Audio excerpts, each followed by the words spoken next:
Let's go to Washington. The global agriculture and food system can do more than just feed a growing population, as it holds immense potential as a driver of growth and job creation, especially in sub-Saharan Africa. And that's according to panelists who spoke at a flagship event of the World Bank today in Washington. That panel discussed how governments and businesses can lead the transformation of agri-food system into an engine of growth and job creation. Let's listen for more. You know, currently Senegal is importing close to $1.2 billion every year to feed its people. 1.4 million metric tons of rice, 806,000 metric tons of wheat, 450,000 metric tons of maize, 347,000 metric tons of fruit and veg.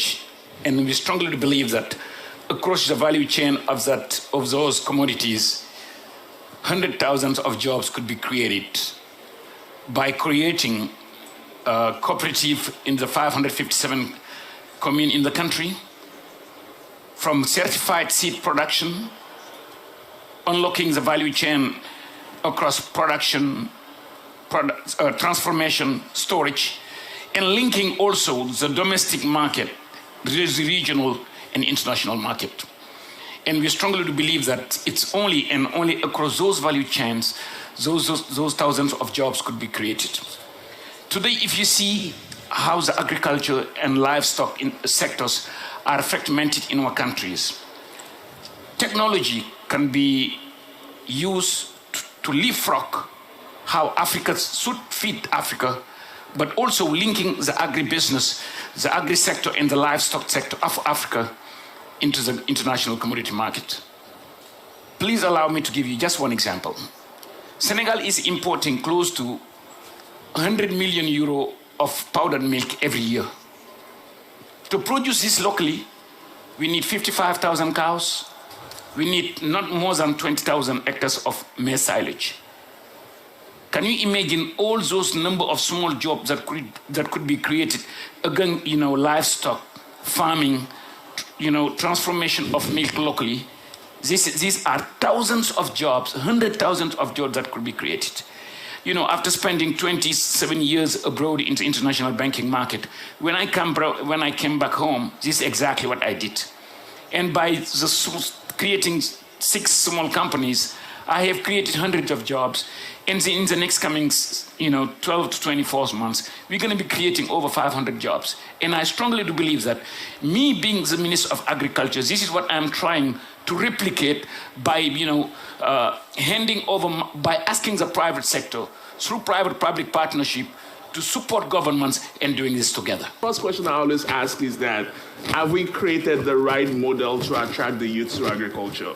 What is the economic model of farming today? Today, an average farmer earns in a year about $1,800 in a year. No youth that is a graduate wants to earn that. So we first have to create a model that gets him at a minimum $10,000. And once we have that outcome, then we start to create the right incentives to attract the young talents to come in.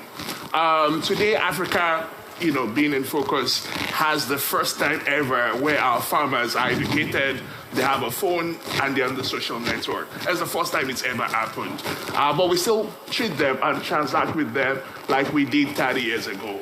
So we need to really start to think about that. The way we look at it at AFEX is think about it as you're a member of a loyalty program of an airline. So when a farmer is a member of the AFEX network, he has access to shared services. So first is he can get access to a loan to produce. He has products at the right time. He can get access to markets. He can get access to store his bags of products in storage. So that infrastructure that connects him, enhances his productivity, creates a determined market, gives him the best price available, is provided for him by being a member of that. So that's how we really look at it, and then trying to ensure that we can move them from that income of about 8,800 to 4,000, where they start to save and start to invest, get a new land, start building their house, and then really looking for how we can crack that model that promises $10,000 income to everybody coming in. In India, agriculture employs still 80% of women labor force. A lot of studies suggest that in any country where labor force participation increases, it not merely improves the rural economy, but also improves the economy of the nation as a whole. In India, if you see, women contribute not only as laborers in agriculture, but as cultivators. But of late, the government policies has ensured that women participate and involve themselves into rural entrepreneurship based on agri-based businesses. So what has the government of India done in a lot of programs by itself and in partnership with international agencies like the World Bank has been to ensure to empower women in creating a lot of livelihood initiatives and creating and promoting entrepreneurship. So what happens by this is just that we enable women to have access to markets, access to formal financial institutions and the fundings available there, and also we have access to a lot of trainings that facilitate their skill building. But all of this encompasses to ensure their skilling is enhanced, they have increased opportunities, and all the gender-based roles are not stereotyped and broken. So women have started to be seen not merely as in jobs which were women-oriented, but they have broken barriers, they are rising up, and also thanks to policies of the government of India that it has ensured that women grow out of rural economies and stopped migration also to a little extent. Technology, policy, and innovation in general is what drives change at scale and at speed, which is what we need, rather than doing things on a piecemeal basis as they normally do. But I think the point of connecting farmers across the borders is important because farmers are essentially facing similar problems, both large and scale. They might differ in terms of intensity, and therefore there's need to talk as one. Also, it's a bit of an irony that although farmers are the largest segment sort of populations in most of the developing countries, and also that they produce the food that we all eat, and which underscores how important they are.